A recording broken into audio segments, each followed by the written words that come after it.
mababu zetu na baba zetu walishindwa kuyastahimili, kwa sababu neema ilikuwa haijafunuliwa kwao kwa kiwango ambacho neema imefunuliwa kwetu. Sisi kupitia neema, Bwana asifiwe, tunaweza kustahimili. Sisi kupitia neema tunaweza kufanya mambo makubwa kuliko wao. Na ndipo sana toa angalizo, ikiwa mmefikiria neema kuu namna hii, kuweni makini. Bwana asifiwe. Haleluya. Anasema kuweni makini. Msimkatae yeye anenaye. Msikatae neema iliyoachiliwa, maana hapana msaada mwingine nje ya neema. Bwana Yesu asifiwe. Maana ya Mungu kuachilia neema ni kuachilia kila msaada utakao kuwezesha kutoka mahali ulipo kwenda mahala panapofaa. Ameachilia msaada, Bwana asifiwe, ya kwamba kupitia neema sasa pambazuko linaweza likatokea kwenye maisha yako. Na wakati tunajifunza mambo haya, tulisema neema ni karama au ni kipawa cha Mungu cha kuyafanya mambo yasiyowezekana yawezekane.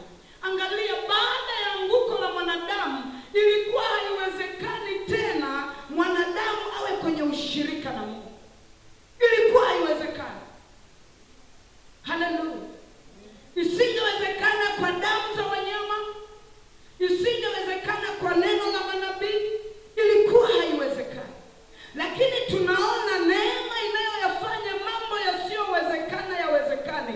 Kupitia neema mwanadamu anarejeshwa kwenye ushirika wake na Mungu.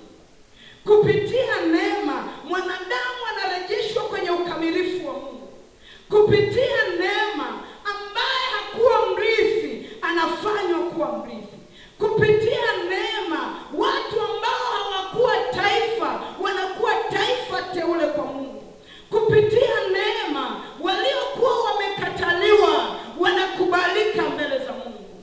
Kupitia neema watu ambao walikuwa hawafai kwa chochote, neema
kumshauri Roho wa Bwana. Nani anaweza kumshauri Mungu? Angeweza kuchagua hivyo, lakini aliamua kuipita njia ngumu kwa sababu yeye ni Mungu wa haki. Na gharama ya neema tuliyoipokea leo, gharama ya neema tuliyoipokea majira haya, ilibidi Mungu sio atoe malaika. Bwana asifiwe. Alimtoa mwanawe wa pekee kama sadaka, kama dhabihu, ili tuweze kuipokea neema. Ikiwa alienda umbali huu ili tuipokee neema, si unaweza ukapata picha hii neema inaweza kuyatengenezaje maisha yako? Bwana Yesu asifiwe. Ikiwa gharama ya neema ni Baba kumtoa mwanawe wa pekee, na si kumtoa bure bure, kumtoa ateseke, asulubiwe, adhihakiwe, akataliwe, na mwisho wa yote atundikwe msalabani pamoja na aibu yote ile, Mungu alisema niko tayari kulipa gharama ili watu wangu wapokee neema. Itazame neema katika ukubwa huu, halafu yadumbukize maisha yako kwenye hiyo neema, halafu uone maisha yako ni nini. Dumbukiza hiyo changamoto yako kwenye hiyo neema. Bwana asifiwe. Utakubaliana nami ni sawa na tone la maji baharini. Yaani changamoto ulizonazo ukizidumbukiza kwenye neema, Bwana asifiwe, neema inakuwa kama bahari. Haleluya.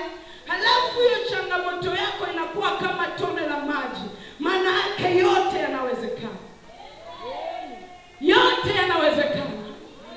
Yote yanawezekana. Yote yanawezekana. Hii ndio thamani ya neema. Bwana Yesu asifiwe. Ilimgharimu Mungu kukitoa kilichokuwa cha thamani kwake. Aliipita. Unaweza ukawaza Mungu kama mzazi, wakati anamtoa mwanawe alikuwa katika hali gani? Lakini alikuwa akitafuta mimi na wewe tupokee neema. Maana yake neema imebeba kila tunachokihitaji. Maana yake neema imeubeba msaada wote wa Mungu tunaohitaji. Maana yake neema imeubeba wema wa Mungu wote tunaohitaji. Maana yake neema imeubeba uaminifu wa Mungu. Maana yake neema imeubeba utimilifu wa Mungu. Na unapopewa neema, umepewa kila kitu. Bwana asifiwe. Umepewa